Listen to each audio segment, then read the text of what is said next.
Hi, I'm Hal Roberts. This is Bridge City News. Here's some of the top stories we've been following. The Alberta government announced a new bill that they say, if passed, would help reduce the cost of utility bills. Political reporter Brian Lilly talks about just how many Canadians he says were disappointed with the Trudeau government's recent budget. And we hear from the co-founder of a Christian organization who discusses how his group continues to help some of the most vulnerable in Lethbridge. Your nation, your province, your southern Alberta. From the heart of Lethbridge, it's Bridge City News with Hal Roberts. Thanks so much for joining us. The Alberta government says it will be introducing new legislation, Bill 19, to help reduce the cost of utility bills. Officials say this will be in addition to the new measures to prevent spikes in electricity prices and will help ensure long-term affordability for Albertans' basic expenses. Affordability and Utilities Minister Nathan Neudorf says he understands how Albertans are hurting financially, and this is another step in helping to alleviate some of that financial burden. The Utilities Affordability Statutes Amendment Act will help make utility costs more affordable and predictable across the province by ending the use of variable rates on local access fees for electricity and natural gas service distribution. If passed, these legislative amendments will help deliver relief for many Albertans struggling under the burden of increasing costs they are seeing added to their utility bills.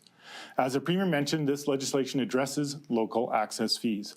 Local access fees are currently functioning like a regressive tax that municipalities charge to electricity distributors. Local access fees have been significantly higher on power bills in municipalities like Calgary, where these fees have been tied to the variable rates for electricity and natural gas. It is unacceptable for municipalities to be raking in hundreds of millions of dollars of surplus revenue off the backs of Albertans tying their fees to that variable rate. Government officials also announced a big investment to help Alberta become a hydrogen powerhouse. The province is investing $57 million to develop 28 new hydrogen technologies to reduce emissions and to help power our economy. Alberta Environment Minister Rebecca Schultz says the investment will help Alberta get closer to becoming carbon neutral by the year 2050. She says reducing emissions through technologies and not taxes will also create more jobs at the same time. As part of the $57 million investment, $2.2 million will go to help the City of Calgary pilot and test hydrogen vehicles and equipment. Another $1.7 million will go to help Edmonton International Airport explore hydrogen in aviation. Officials say hydrogen is expected to be a $2.5 to $11 trillion industry around the world by the year 2050. Our province's publishing and entertainment sectors will be receiving a financial shot in the arm. The UCP announced an $8 million investment to the Alberta Media Fund. Culture and Arts Minister Tanya Furr says it is very important to continue supporting our province's cultural industries. Alberta's cultural industries serve as catalysts for economic growth, job creation, and the sharing of our rich heritage.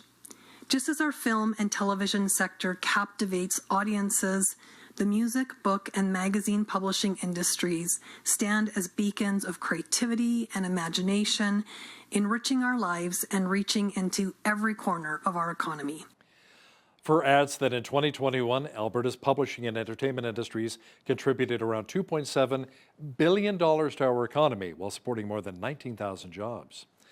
Federal Conservative leader Pierre Poilievre mocked Prime Minister Justin Trudeau and the Liberals' plan to ban assault rifles. Poilievre says Trudeau still doesn't know what an assault rifle really is. I should point out, he hasn't actually done any of the bans. Remember, he had that big press conference during the election, and he said to his policy team that morning, I need you to come up with a policy that will allow me to put a big, scary-looking black gun on my podium sign.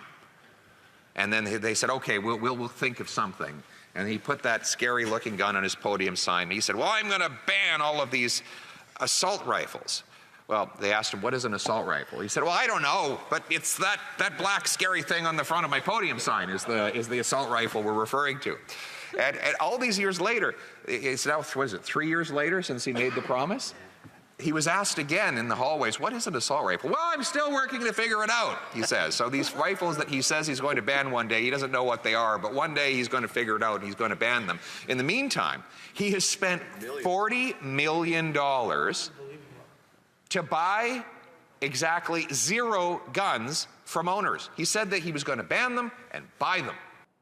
Well, it appears as though Canada Post wants absolutely nothing to do with the gun buyback program. According to political reporter Brian Lilly, officials at Canada Post say they don't want to be the drop-off point of sending banned guns to the federal government. Where are the Canada Post outlets most often now? They're in pharmacies like Shoppers Drug Mart or Rexall or what have you. Are you going to go to the Shoppers Drug Mart out in Varsity Village in Lethbridge with your 10 guns that have been banned and hand them over to some teenager who's working the night shift from 5 to 9? And this is a safe way to transport firearms that many people in the criminal world would love to get their hands on? Mr. Lilly will also have details of a new poll which says most Canadians were not impressed with the Trudeau government's recently tabled budget. He'll explain coming up in the second half of our program. Prime Minister Justin Trudeau was in Saskatoon on Tuesday.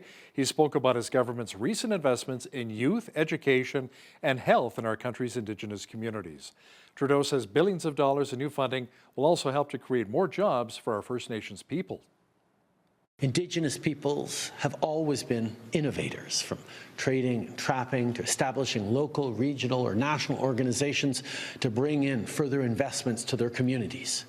Indigenous nations need to be able to share in the benefits of natural resource and energy projects in their territories and on their own terms. We know, unfortunately, there are fewer options for securing capital, leading to increased borrowing rates that create a barrier to equity investment. Well, we're going to change that with the new Indigenous Loan Guarantee Program. This program will offer up to $5 billion in loan guarantees to make sure Indigenous communities can share in the benefits of natural resource and energy projects in their territories. Now, Finance Minister Chrystia Freeland says the $5 billion in loan guarantees will really help Indigenous communities invest in a wide range of natural resource and energy projects. To unlock this very powerful idea, and now it's not just an idea, a reality of $5 billion going to support Indigenous participation in the major projects in our country. And that is 100%, it's 1,000% about the future of all the young people in Canada. These are projects that take a long time to get built. I hope, thanks to this loan guarantee program, thanks to the Major Projects Office in the Privy Council, thanks actually to Indigenous participation, that I think is going to mean the projects are done right first time. I hope and believe we're going to get this done faster. The folks with Abacus released recent poll results on where the federal parties currently stand when it comes to support from Canadians. Now, if an election was held today, the Conservatives would win in a landslide, taking 218 seats, 84 seats alone in Ontario, with another 36 here in Alberta. That compares to just 58 nationally for the Trudeau Liberals. Next up would be the Bloc with 38 seats, followed by the NDP with just 27. There were 2,300 adults who participated in the poll, which ran from April the 11th through the 16th. By the way, the next federal election is slated for October of 2025. While we enjoy lots of sunshine and warmer temperatures again today across much of southwestern Alberta, Jeanette Rocher is now with an early look at the forecast. Jeanette, is it safe to say that we can finally take off our winter tires? Yeah, well, judging from tomorrow's forecast, I'd say yes, definitely. And looking ahead to the next 14 days, how I'm seeing mostly teen temperatures, mostly sunny skies, some drizzly days here and there, but no snow. And that is the main thing. So I think it's safe to finally say, yes, we can take off those winter tires if you haven't done so already. Looking at a gorgeous day on Wednesday, high of 20 degrees, mainly sunny skies, some scattered clouds around noon hour, and looking at winds from the west at 30, gusting to 50 kilometers per hour. But hey, we are not dealing with that wind chill anymore, so that is great news. I'll be back later in the show to give you the forecast for the nation. Looking forward to it. Thanks so much, Jeanette. Lethbridge Police Service responded to an incident earlier today involving a person on the Stafford Bridge above the train tracks. Police closed the south and northbound lanes to traffic and pedestrians along Stafford Drive at 1st Avenue South and 2 Avenue North around 12 noon.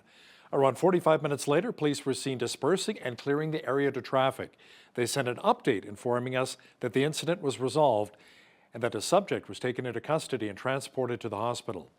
LPS say they will not be releasing any further information on the case or if any charges will be laid. Lethbridge Police held an information session late Monday to talk about the community and its intelligence-led policing information. Now, Lethbridge Police Chief Shaheen Medizadeh says the ongoing effort by the LPS will help to reduce crime and create more security for those who live in our city. Stéphane Contre, Analytics Manager for the Lethbridge Police, also discussed how this working method improves the quality of police service for everyone. I want our citizens to know what the police is doing and how we are doing it, and to keep the city safe and promote a safer community for everyone. And a lot of times when the citizens don't know why the police is not in a certain location, why they're not doing certain things, I think it's up to us to actually explain our processes, how we are actually conducting our business, what are how are we actually prioritizing the efforts, and who we are actually targeting and why we are targeting them. This presentation was all about how the LPS uses data and analytics to make better data-driven decisions. So it's important to share that with the public so that they realize that when they do report stuff, we do take that into account in determining how we deploy resources, how we follow up on offenders, and how we can make the city safer. Anytime an incident occurs, we want to make sure that we collect that data and enter it into our records management system. That's a big database of crime that's been happening across Lethbridge. Now we use that data inside that database to make informed decisions on what we should do. Contre says it's very important for people to be active in their community to help protect others. He says when you see a crime being committed, be sure to report on it right away. You know, there are millions of Canadians battling addiction right now, which can oftentimes lead to homelessness. In Lethbridge, the Christian organization Streets Alive Mission has been helping people fight this battle and gain victory for over 30 years now. Ken Kissick, co-founder of Streets Alive Mission, shares how times have really changed. The difficulty is that 30 years ago, we were dealing largely with drugs that weren't going to kill you today. Today, we are dealing with drugs that will kill you instantly, and depending on the batch that you get. So the need becomes more desperate to help these people get away from the drug life and to be able to move them into something that's a lot better. Make sure you catch the entire interview with Ken Kissick, co-founder of Streets Alive Mission, and BCN's Jeanette Rocher coming up later in our broadcast. Donald Trump arrived at a courthouse in New York as the National Enquirer's former publisher is expected to return to the stand in Trump's historic hush money trial. This is the first ever criminal trial involving a former U.S. president. Trump says he's not impressed with the legal proceedings. What's going on is a disgrace to our country, and it's all Biden's fault, and everybody knows it. He's got no message. He's got no compassion. He doesn't know what he's doing. He can't put two sentences together, frankly. He is the worst president in the history of our country. Government officials from Qatar say they will continue to act as a mediator between Israel and Hamas. They say they're still working with the two sides to create another ceasefire in the Gaza Strip. Qatar is undergoing a reassessment of its role as a mediator. This has to do with a lot of elements, including the campaigns against my country in various media outlets and by various officials that are attacking our country in its role as mediators. We need serious commitment by all sides to reach a deal. And certainly attacking the mediator does not show commitment, does not show seriousness, and does show a lack of enthusiasm in positively engaging in the mediation process. And this is what we are getting right now, especially from our Israeli counterparts, those ministers who have made these claims on record in media, claiming that Qatar has an ulterior motive in being a mediator. Well, it was on this day that William Shakespeare was born and then died on the exact same day, 52 years later. James Earl Ray also died. You remember that name? He was the man who claimed he was framed in the Martin Luther King Jr. murder. And baseball great Hank Aaron began his climb to become the home run king. This is Today in History for April the 23rd.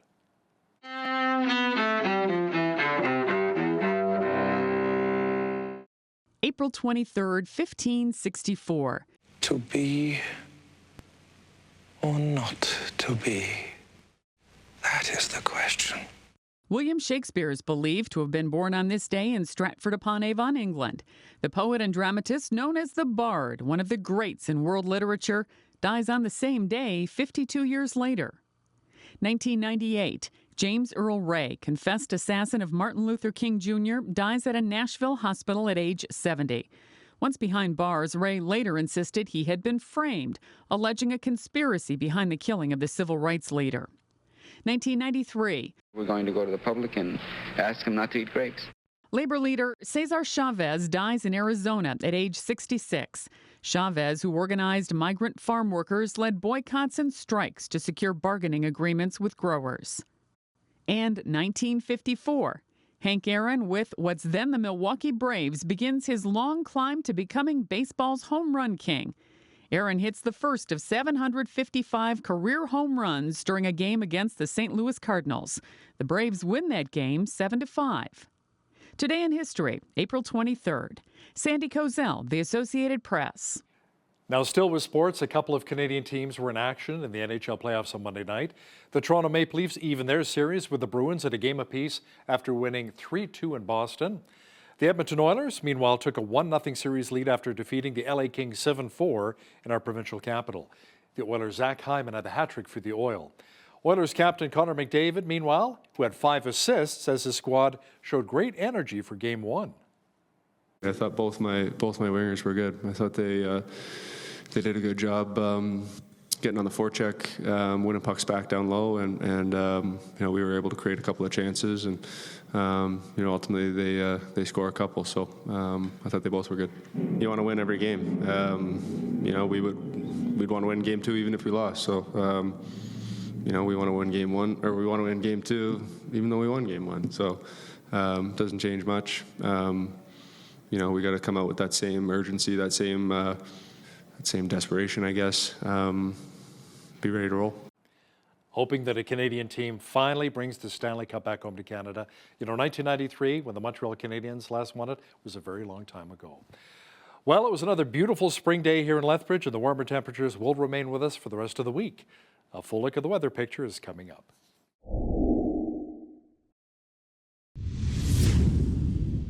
So the average high for this time of year in Lethbridge is around 15 degrees.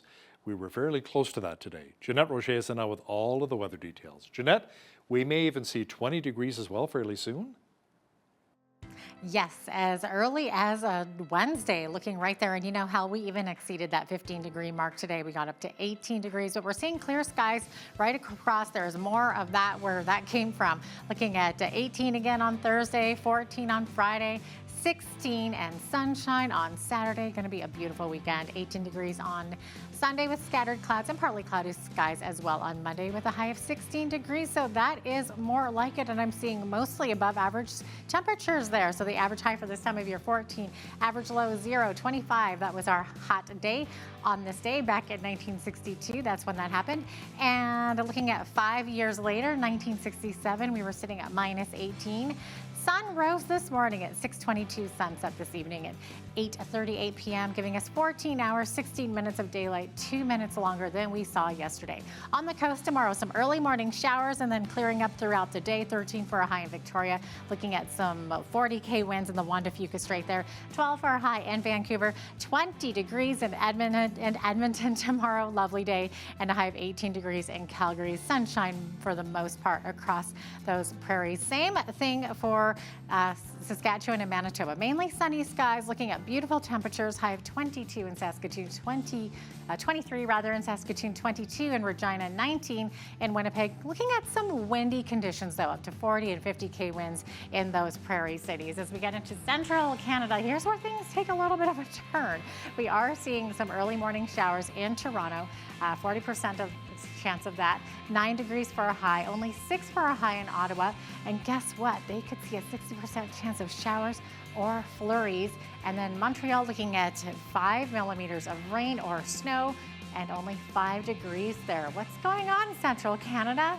Okay, so as we get into Atlantic Canada, we're seeing 30% chance of showers in Fredericton, 11 for a high, 12 for a high in Halifax, 30% chance of showers as well. 60% chance of rain in Charlottetown, high of only 6 degrees, and high of 11 in St. John's.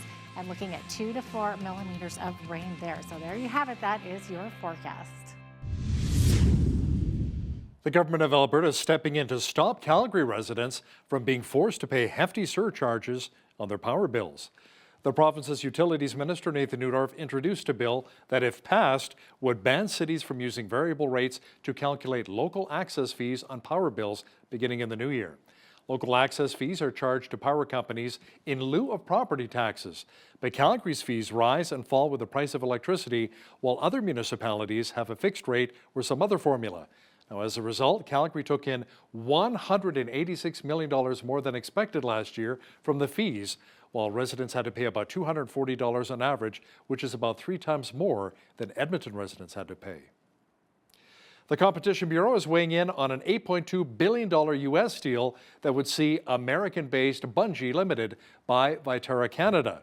Its letter to Transport Minister Pablo Rodriguez says the acquisition would reduce competition in the grain and canola oil markets. It also says Bunge could influence the behavior of G3 Global Holdings, a major competitor to Viterra, which operates grain elevators in many of the same regions. Transport Canada is also reviewing the deal, but the final decision rests with the federal cabinet. Now, here's a look at today's markets. The TSX was up 139 points on the day to finish at 22,011. The Dow was up 263 points to 38,503. The S&P 500 was up 59 on the day to 5,070, and the Nasdaq was up 245 points to 15,696. West Texas Intermediate Oil was up $1.46 to $83.36 US per barrel. Natural gas was up 2 cents to $1.81 US. Gold was down $5.28 on the day to $23.2203 US an ounce, and silver was up $1.49 to $27.20 US an ounce. Feed wheat is at $8.57 per bushel, barley's at $6.38, canola's at $14.35, and corn is at $7.92 per bushel. Live cattle were down 48 cents to $183.35. Feeder cattle were up 85 cents to $243.75, and lean hogs May contract was up $1.88 to $98.58. The Canadian dollar was down slightly over the past 24 hours to 73.18 US.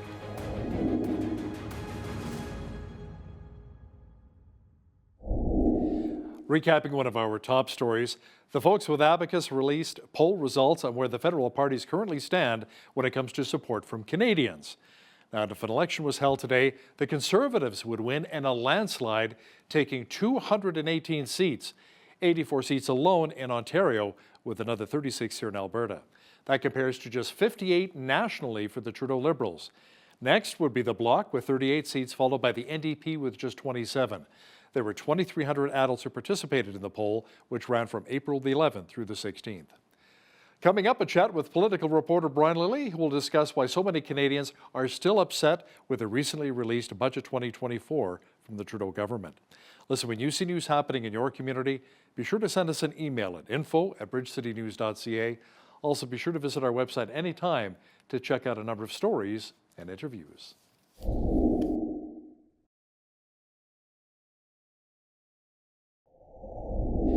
It's been about a week since the Trudeau government released its budget, tabled the budget, and apparently didn't resonate with a lot of Canadians, according to a recent poll. To chat about it in more detail is our political reporter and Sun columnist Brian Lilly, who joins us once again from Toronto. So, Brian, why didn't Budget 2024 resonate with many Canadians? Well, only about 10% think that the budget will actually help them in their personal lives, most thinking it's going to hurt them, or more think it's going to hurt them than help them. And that's problematic for the Liberals because they put a lot of effort into this budget. They said, you know what, we're going to focus on millennials, we're going to focus on Gen Z, we're going to do all these things for housing, we're going to increase spending dramatically. It was all an attempt to make people believe that the government's on their side, that they have their back. And when you've only got 10% saying, oh yeah, this is going to help me personally, most people either saying it's going to hurt them or they're shrugging and saying, I don't know, that's not good. This poll was done by Ipsos, biggest polling company in the world, and biggest in Canada as well. And they asked things like, do you give it a 2 thumbs up or a 2 thumbs down or a shrug? And once you took out, there was about 28% that said, I have no idea. Once you took them out, it was 17% said, I give it 2 thumbs up, like Siskel and Ebert. 40% said, I give it 2 thumbs down. And 43% said, meh, I don't know. They're shrugging their shoulders. I mean, that's not the reaction you want when you spend 2 weeks going around the country in an election campaign style tour, trying to sell your budget. Then you release your budget. Then you go back out trying to sell it, and people are just not impressed. That's not a good sign, especially when, as I said, you hope that this would get you voters back, voters that have been fleeing your party for the others. Now, part of the budget did cater to some of the younger demographic, including millennials and Gen Z, and making amortization on new home builds 30 years instead of the traditional 25. Now, do you think maybe some of the younger voters, this really resonates with them and they'll maybe change their vote to support the Liberal Party, Brian? Not in any real way. I mean, even when you break it down, and Ipsos broke it down, and I go deep into the data tables when I get a poll like this from Ipsos. It's like, how many people with high school education or college or university or, doctorate degrees back at what age groups. This time they broke it down by generation. And when you do that, among Gen Z, it's 38% are backing Pierre Poilievre and the Conservatives. The NDP is at 28% and the Liberals are at 27%. The Liberals are in third place. So no, it's not moving votes. When you look at millennials, it's 40% voting for the Pierre Poilievre and the Conservatives. And I believe it's 24% for the Liberals, 23% for the NDP. So it's not moving. Overall, you've got a 19-point gap, 43% for the Conservatives, 24% for the Liberals, and 19% for the NDP. This is not going in the favor of the Trudeau Liberals. Their strongest demographic is still women over 60. Imagine a retired female civil servant, and that is right now your core Trudeau voter. They are the most loyal. And even in that demographic, the Conservatives are winning. So none of this is good. Even when you get into Quebec, Hal, and you look at, traditionally a very strong Liberal area, well, the Bloc's in front at 33%. The Conservatives and the Liberals are effectively tied. I think it's 28-27 with the Liberals up by 1. So they're effectively tied in Quebec. And in every other region of the country, the Conservatives are well ahead by a significant margin. I mean, you'll forgive me, I forget how big the margin is in Alberta because it's more than 20 points. But even in Atlantic Canada, it's an 8-point lead for the Conservatives. The Conservatives might take every seat in Alberta again. I know they do in Saskatchewan. They could take every seat in Alberta again, or they'll lose a couple in Edmonton. But that's going to be the story across the country. One seat model that I saw said that there would be one Liberal between Ontario and the Lower Mainland if an election were held today. One Liberal, probably in Manitoba or Edmonton. Brian, former Bank of Canada Governor David Dodge was also not impressed with Budget 2024, in particular when it came to the capital gains tax, and he's not alone. No, he's not. And look, David Dodge, who was Paul Martin's number 2 in balancing the budget in the Chrétien-Martin years. David Dodge, who worked alongside, Don Drummond, who worked alongside David Dodge and Paul Martin, also critical. John Manley, Jean Chrétien's last finance minister, a Liberal finance minister, very critical of it. And I interviewed this guy named Robert Aislinn for the Full Comment podcast that I host. Aislinn was Bill Morneau's budget chief from 2015 to 2017. He helped design the first several Trudeau budgets. And he said, look, this one does not help with growing the economy. It does not help with keeping spending under control. There are so many problems with this, but specifically on the capital gains tax. This is the Liberal plan, Hal, is to run on the capital gains tax. You'll notice that the Conservatives aren't talking about this. Pierre Poilievre does not criticize the capital gains tax changes. And it's not because he agrees with them.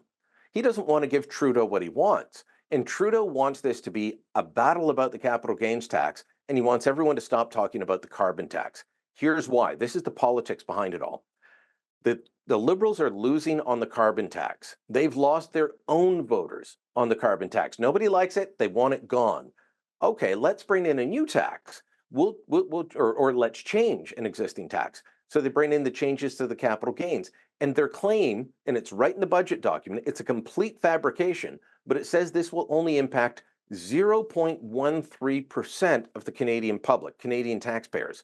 So they're going beyond the old Occupy Wall Street line about we're against the 1%, we're going to stick it to the 1%. No, they're going after the 0.13%. So that's what they want the fight to be about, because then they can say Pierre Poilievre only cares about the rich. But here's the thing.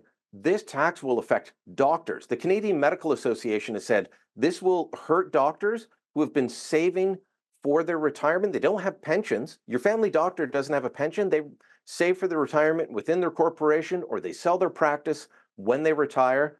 This is going to hurt them. Tradespeople who run their own company, this is going to hurt them. Farmers selling off land to pay for their retirement, like so many I know across Western Canada. You get to a certain age, you're not farming the same number of acres, or you're not farming at all. People start selling off plots of land to pay for the retirement. That it's going to hurt all of them, any small business person.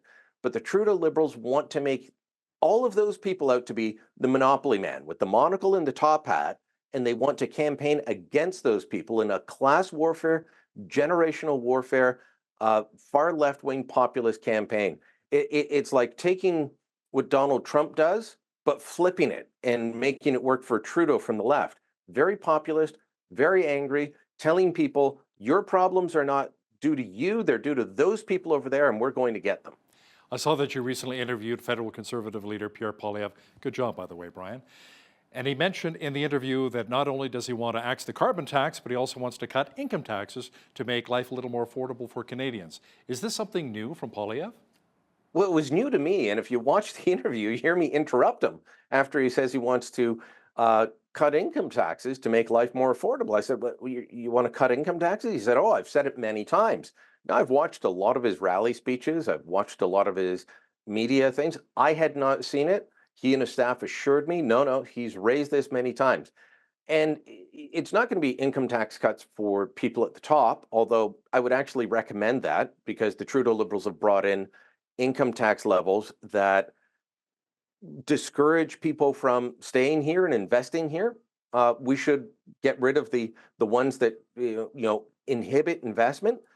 But what he's talking about is really for people at the bottom. He says, you're trying to get ahead. You make it, Trudeau takes it, was the line he used.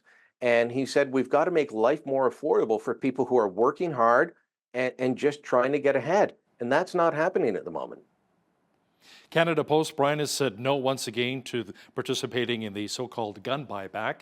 Now, we chatted about this a couple of years ago, and now the CBC is reporting that Canada Post says, no, we don't want to be the drop-off point for you to bring your banned guns to send back to the government. So why are they saying no? Because they're worried about safety. And look, this is the reason that I heard when I first reported this a couple of years ago, including talking about it with you here on Bridge City News. So kudos to CBC for catching up to us 2 years later or so. But Canada Post is saying, they're worried about friction between gun owners who are being told you've got to hand over your legal, lawful property that you paid for and drop it off at the Canada Post. Whether you accept their portrayal of the angry gun owner or not. And look, they have every right to be angry, but most of them are law-abiding. Imagine this.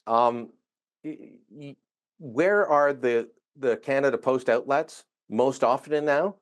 They're in pharmacies like Shoppers Drug Mart or Rexall or what have you. Are you going to go to the Shoppers Drug Mart out in Varsity Village in Lethbridge with your 10 guns that have been banned and hand them over to some teenager who's working the night shift from 5 to 9, and this is a safe way to transport firearms that many people in the criminal world would love to get their hands on? It makes no sense. The RCMP has told the federal government, we don't have the resources, so if you want this, you're going to have to increase the budget. They won't do that. They've gone to provincial police forces, which you guys don't have in Alberta, but you should.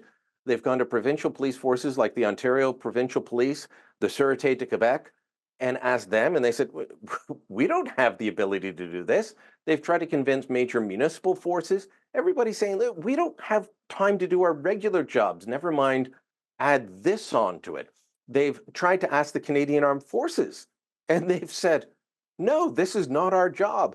So, you want to know why this was announced on May 1st, 2020, and here we are, it is April 23rd, 2024. We're almost 4 full years out and they haven't done anything. It's because they don't have a clue how to do it. And the federal, apparatuses that they have access to are all telling them no. Let's talk about the pro-Palestinian rallies which took place in Ottawa recently over the weekend. And apparently there was a lot of chanting in support of Hamas, down with Israel and so forth. A lot of hate speech was heard, allegedly, Brian, during this rally. So why aren't some of these people being charged? Well, the Ottawa Police Service is investigating at this point. They've been, said publicly, yep, we've opened an investigation. They were walking in front of the Langevin block where the Prime Minister's office is, and in front of Centre Block. And what they were chanting was October 7th shows were almost free. Long live October 7th. And claims that all forms of resistance are acceptable, meaning the killings of October 7th, the killings of men, women, children, elderly, babies, all acceptable for the resistance. I've been calling these pro-Hamas rallies for a long time, Hal. They are not pro-Palestinian. I've been out to so many of them, and they're deeply disturbing. And you see the same people over and over again with the same slogans and the same calls to basically destroy Israel, wipe Israel off the map, and then you call them on it, and they say, oh, no, we're not anti-Jewish. And the next thing they're chanting, Jews go back to Europe. There's this new slogan that has shown up at all the rallies saying that the Jewish people have no ties to Israel. They have no ties to the land. They won't call it Israel. They call it Palestine, which is a term that only developed after the Romans shut down an Israeli rebellion. They say they have no ties to Palestine, go back to Europe, and they claim that's where Jews are from. This is horrific. If these people had trucker caps on and were protesting COVID, they'd have their bank accounts frozen, they'd have their lives destroyed, and they'd be in jail by now. But the Prime Minister was shamed into making a comment. This happened mid-afternoon on Saturday. It was 7:30 at night before he commented on it on Sunday. Pierre Poilievre commented on it a day later after he saw the video and heard what had happened. Here in Ontario, last I checked, Ottawa is still in Ontario. Not a single provincial political leader has commented on this. They were all commenting on the convoy when it happened, and the opposition parties were calling on Premier Ford to denounce them even harder. Now they won't even comment on it. So very disturbing what's happening in our streets, and very disturbing the political reaction to all of this. Brian, about a year ago, British Columbia decriminalized a number of drugs, and activists ever since have been trying to convince other jurisdictions to follow BC's example. But Brian, there's been a push in British Columbia to admit that they actually went the wrong way. Can you explain? Yeah, I mean, I know that in Alberta, Premier Danielle Smith was ridiculed for saying we're not going in that direction and we're not going the safer supply route, and we're going to add more beds for treatment and recovery. I think that that is the way to go. Here in Ontario, Premier Ford has leaned that way, not quite as hard. But, our chief medical officer in Ontario, 2-3 weeks ago, came out with a report saying we should decriminalize all hard drugs, just like BC. It'll save lives. The evidence shows that it doesn't. It has not saved lives. Last year, with 11 months of all hard drugs being decriminalized and the safer supply model and all of that happening, BC had another record year for overdose deaths from opioids. And now you've got small town municipal politicians, but also at least 3 Vancouver councillors, and I hope it grows. I hope it grows by the minute, saying we need to revisit this. You also had the deputy chief of the Vancouver Police Department, who is the head of BC Police Chiefs, testifying before a House of Commons committee that a good chunk of the safer supply opioid pills end up being diverted into the public. So they're sold to the public. This scourge of addiction it's hitting everywhere, Hal. It's hitting, I can go out my door here in downtown Toronto and see it. You can see it in Lethbridge. You can see it in Saskatoon. You can see it in Calgary, in Montreal, in Halifax, in Vancouver. It doesn't matter where you go. This scourge is there. And the activists have held the balance of power, the sway for far too long, and they've convinced us to go down this road, telling us that it will save lives. And who wants to be against saving lives? Nobody does. And so I think a lot of politicians went against their better judgment and agreed with things, or just were silent in their complicity. And now several are starting to speak up, and good for them, because this is not the way to go, and the evidence is showing it. So Premier Danielle Smith was right, the others were wrong, and let's hope that we don't go down this path. Political reporter and Sun columnist Brian Lilly, thanks so much for joining us today. Thank you, Hal.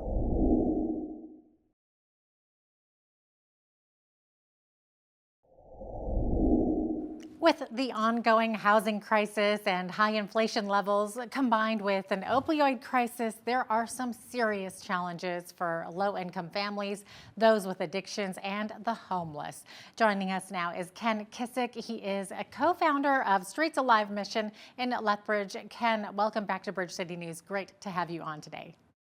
Thank you for having me. Absolutely. Okay, so Ken, many of our viewers do know what Streets Alive Mission is all about, but maybe some don't. So perhaps you can give us a snapshot of what you do here in Lethbridge. Very quickly, we have two streams. One is the mission stream that deals with the vulnerable population. The other stream is helping people in recovery from the addictions. And just in the first 3 months, from January to the end of the March, we had 4,208 people or 4,208 visits to our services in the downtown mission from 1,182 individuals. We added 65 new clients. Within the recovery program, we have a waiting list of 104 people waiting for 55 beds that we currently have that are full. We did 15 intakes in that period of time. So it's high volume. We're the closet for the street people, and we are a faith-based recovery program that's abstinence-based. So that's us in a nutshell. Yeah, you are very, very needed, especially right now with the crisis that's going on. So, Ken, how bad is the opioid crisis in Lethbridge right now? Has it stayed about the same, or has it improved or gotten worse? It's bad, and it's getting worse. Yeah. The Lethbridge and Blood Reserve lost 153 people in 2023 to opioid. It's awful. That's devastating. Yes. And because all of those people were parts of families. So that's devastation just across the board. Mm-hmm. Okay, now one of the outreaches that you run, correct me if I'm wrong, is the Parkside Men's Recovery Home, right? So it's now recognized by the government of Alberta, and I'm told that this recovery center has an impressive success rate of 78%. Yeah, Parkside Home is part of our Recovery Road, which is the recovery program that we run for men and women. And our recovery program, we provide housing. This is one of the housing units, which is Parkside. It holds up to 16 men at any given time. Okay, that is an impressive success rate that you have there. That's an overall success rate on an average over a year. So yes, we're very proud of it. Okay, so with that said, maybe describe what happens on a day-to-day and weekly basis at a home like this. What kind of assistance is offered? So what you're going to see is you're going to see individuals in both in the men and women's program that are taking programming. They're doing things like prayer and proverbs. They're doing recreational therapy. They're doing Genesis one-on-one process. So we have a number of people in one-on-ones. They're in group classes. They're in what we call, addictions recovery, which is the theory part, the clinical part of that. And then there's a biblical worldview part. So right now we run about 50% of the program is clinical, 50% of the program is biblical worldview. Wow. And the clinical portion of that, is that run by, counselors, psychologists? What type of professionals? These are all, everybody's in classes. These are trained individuals that are trained in being able to manage group therapy. We do, where we're looking for professional counseling, we will send them out to some of the agencies in town. But a large part, it's just group counseling, one-on-one. We're really trying to help them deal with the trauma in their life, walk them through it. It's the minimum is 120 days that we ask them to commit to, and then after that, we ask them to commit in 90-day chunks. Wow. Okay. So that's a good chunk there for sure. Now, Ken, the men's recovery home apparently is in need of replacement, and I understand you're looking at a few options right now, including rebuilding on the current location, but a better option became available. Maybe fill us in a little bit. The current men's home, we purchased it in 1998. It was an old building at that time. Parts of the building were built in 1909. And it just is at a stage where it's run out of life. Any more money that we put into it isn't there. We were wanting to build on a lot that we also own right there, but we've since acquired an 8-plex that will allow us to basically renovate a parking lot that's underneath and put an addition on it, and it would give us 32 beds in a combined atmosphere. And it's located in a more suitable location, not in the downtown. Okay, Ken, so then if I understand correctly, you already have a large down payment on the building which would house that men's home, along with what you're looking at, was it $560,000 commitment from the city toward renovations? So the project with purchase and renovation is $2.4 million.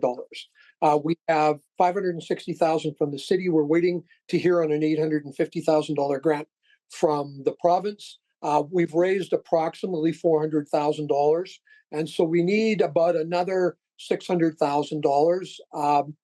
By the end of May, we'd like to bring that in, and that will allow us to close out the purchase and then begin the renovation process. Okay, well, that's a lot of money, and I'm sure donations would be helpful at a time like this, right?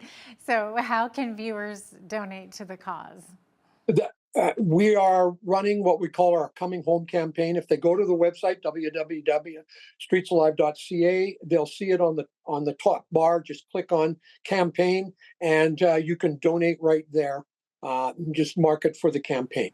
Okay, and then can you also see the need for another building to house this stage 4 men who have worked through their addiction challenges and are re-entering society? So can you tell us a bit about the building that became available for this? So in this whole process, we were in a process of consolidating our programs. We were spending $350,000 a year plus in lease payments, and we are now actively trying to acquire property where those lease payments will just go into operations. We had a generous donor who provided close to $1 million for us. That allowed us to purchase the Galt Manor, which is an 8-plex located within the community, and we are already using that as stage 4 housing for a number of our people. So that's in place. The purchase of the 8-plex and its renovation will solidify the recovery program because we already own our women's program, or our women's housing program. The Segway home is already renovated and paid for. Okay, so that's at stage 4. So I'm assuming the stage 1 is those first 120 days that they have to commit to. And then would stage 2 be the additional 90 days that you were talking about? At what point do they get to stage 4? Maybe stage 1 and 2 are the first 120 days. Okay. Then stage 3 and 4 take the time after that. Stage 3, they usually stay within our programmed housing, and then stage 4, little less accountability, no on-site staff, those kinds of things. More autonomy. Okay. So, and the next step of that is on their own. Right. So, Ken, how difficult is it for these gentlemen to find and keep a job that will be able to pay their bills? The challenge isn't necessarily getting a job to pay their bills and keeping that job. The challenge is finding a job that will help them continue on their recovery journey. Sometimes the jobs they had, the environment is not conducive being able to maintain that recovery. There are, places that are difficult, that they're high in things, and so it's trying to align them. We have an employment readiness program that we will run some of our individuals through, because sometimes they haven't been employed for 3, 4, 5, 6 years. So there's about a 6-month program. Then we try and help them find work that's more conducive to what's going on. And of course, our stage 4 housing is affordable, so it's not market rent. So we're able to help them that way. Okay, that's wonderful. Now, your actual home base for Streets Alive is currently located right downtown across from the court building in Lethbridge. So maybe tell us about the new location and the building that you were blessed with. So 30 years ago, God called us to the downtown core. He provided facilities for us because this is where the vulnerable needed the most help and where it seemed like the most hopelessness was. In January of 23, he released us from here.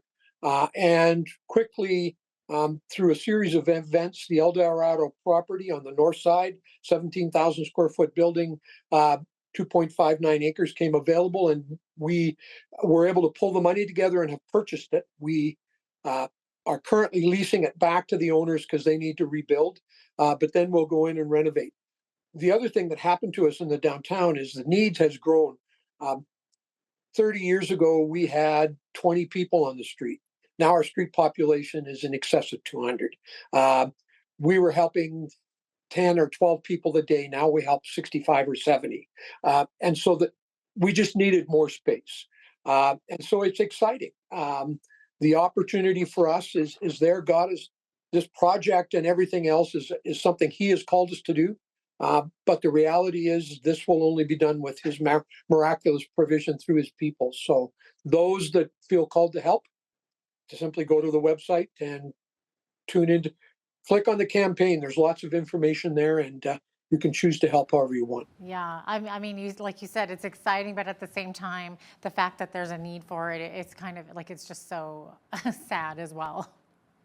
The difficulty is that 30 years ago, we were dealing largely with drugs that weren't going to kill you today. Today, we are dealing with drugs that will kill you instantly, and depending on the batch that you get. So the need becomes more desperate to help these people get away from the drug life and to be able to move them into something that's a lot better. The stories you must hear on a daily basis, Ken. We see them on a daily basis. Yeah, exactly. Yeah. So getting back to your building plans, how are all these plans sitting with the city, like the municipality and the local community? Is there opposition to your plan, or are you generally getting support for this?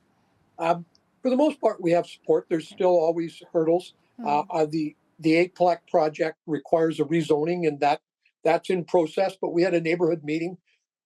Very favorable. The neighbors completely understand what we're trying to do because we've already been there 3 years. And so they're just looking forward because we're going to upgrade the building. It'll become a nice feature within the community. It's 40 years old now, so it needs some TLC, but then it'll look like a new structure. No, that's wonderful. That is certainly exciting.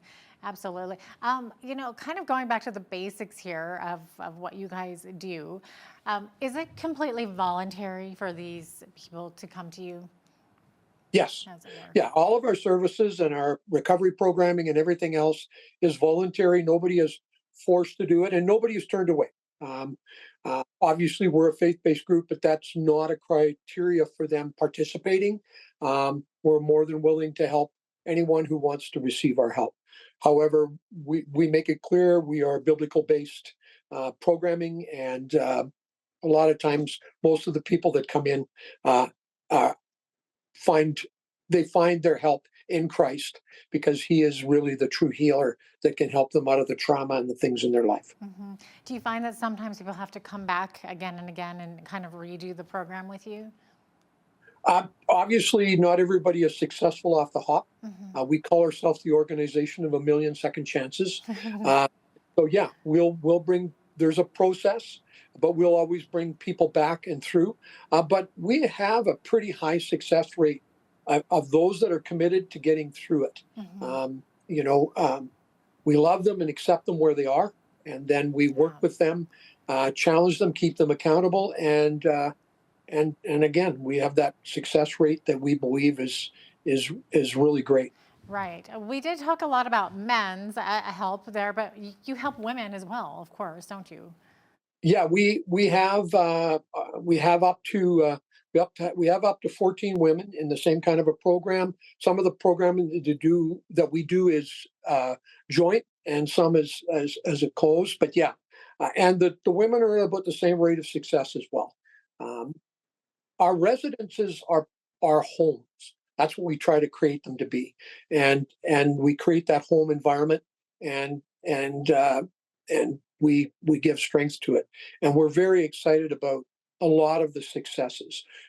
We are seeing families reunited, men getting visitation and custody rights back to their children, those kinds of things. And this is just all God and his handiwork as people commit themselves to allowing him to heal them. Fabulous. Maybe really quickly remind us how viewers can donate to the cause. Streetsalive.ca. Click on a donate button, and you can donate through Canada Helps. You can donate online. You can send us a check. The address is on the website, and if not, it is 323 4th Street South, Lethbridge, Alberta, T1K2G1. Wonderful. Thanks so much, Ken, for speaking with us today. So great to have you on again. Thank you very much for having me. It was great. Ken Kissick is the co-founder of Streets Alive Mission in Lethbridge. I'm Jeanette Roche on behalf of all of us here at Bridge City News. Thanks so much for watching.